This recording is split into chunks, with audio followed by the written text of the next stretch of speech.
We begin with silence in heaven and with expectations that are not yet fulfilled. Welcome to another tidbit from the book of Revelation. I'm Dr. Paul Petersen, and this time we're looking at chapter 8. Together with the following chapter 9, may be regarded as one of the most obscure chapters in all of the Bible, certainly also in the book of Revelation. The silence is a silence in heaven.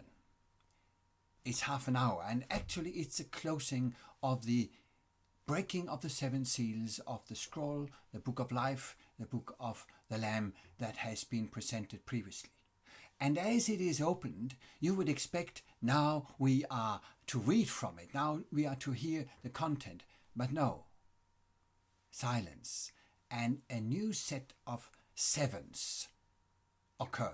We have had 7 churches, messages to the 7 churches. We had seen scenes during these 7 seals when they are broken, and now we are introduced to 7 trumpets. And once again, the trumpets are being blown in heaven, and then something happens on earth. So there is this interchange between what happens in heaven and on earth. And the introduction from verses 2 to 6 emphasizes the concept of prayer. The introduction is structured like a chiasm, that is a reverse parallel, named for the Greek letter chi. First you have 7 angels presented, that is in verse 2. Then I saw 7 angels who stand before God, and 7 trumpets were given to them. Then another angel arrives on the scene with a golden censer, given censer to offer prayers to the Father on the throne. Now then, this angel takes a censer and fills it with fire and throws it on the earth.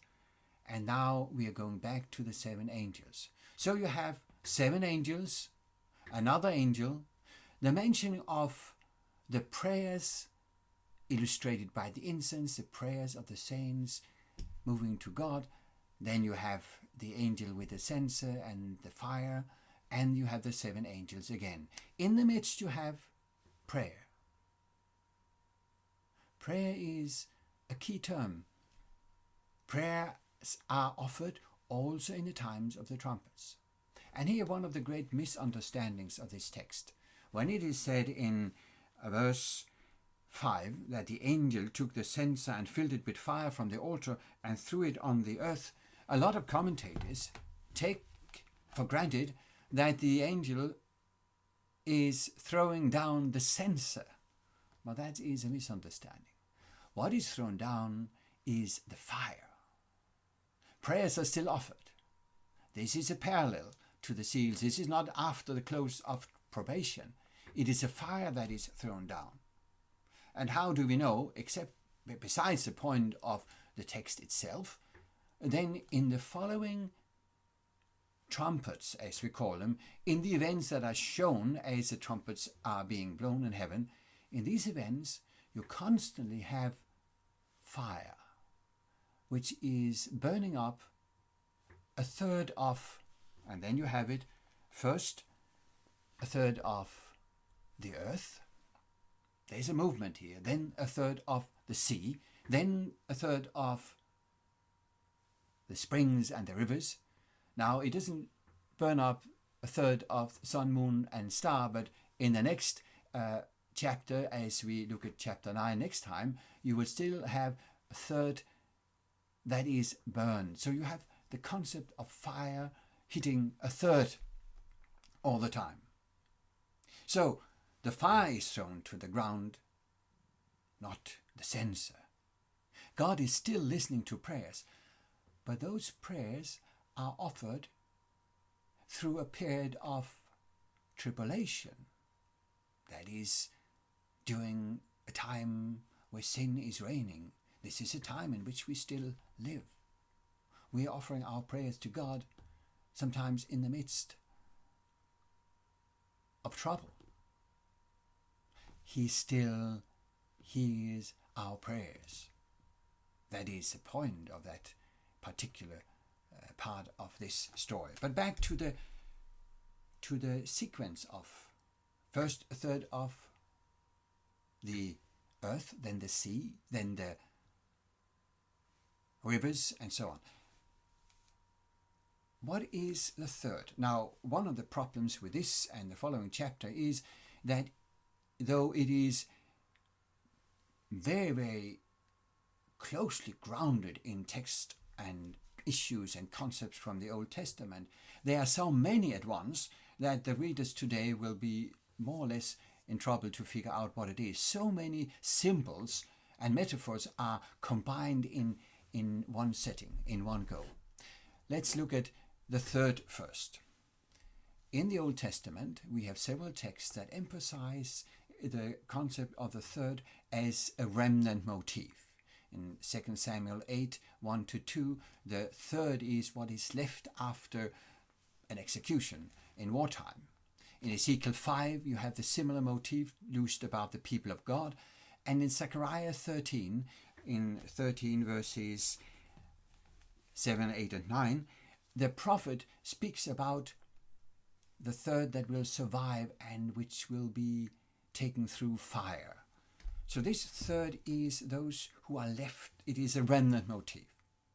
Now, what is that? In the New Testament times, the remnant of the Old Testament Israel was the church. Those who stayed with God through trouble. Now then Satan attacks, and out of that remnant there will be another remnant. So there's a constant remnant. And what is exceptional in this particular setting is that you have the flow throughout history of the attacks of the devil, illustrated through the trumpets, and God's intervention, and a remnant, a constant remnant that survives, and then Satan attacks again. And that leads to the next large mega metaphor. That is the movement from earth to sea to springs, sun, moon, and stars. In the next chapter you have the abyss opening up, and we will move on next time with that concept. But the whole mega metaphor is a mega metaphor of fertility. To the Israelites, also in the time of Jesus, the land was the world. Haaretz, the land, is what the Jew would speak about. That is where the life was growing.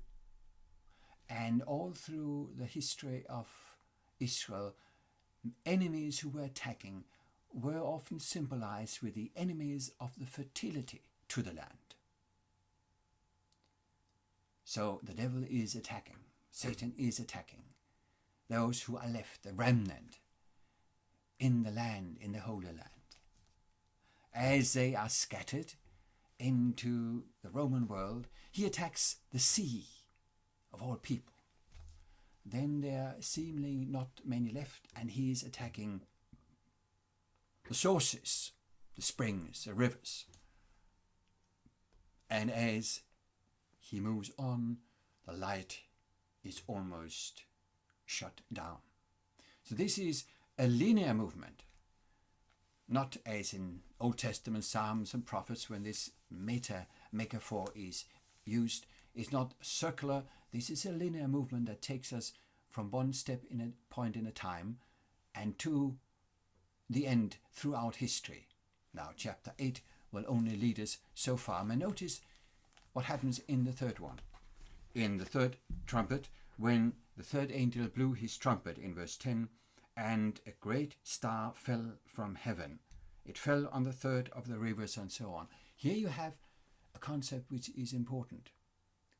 That is, this battle, this conflict is more than just a political conflict. It's not simply about Western and Eastern Roman Empire and so on. No, when a star falls from heaven, it reminds me and the readers of Lucifer, Isaiah 14, the star that fell. We are in the conflict between Christ and Satan. Satan is attacking.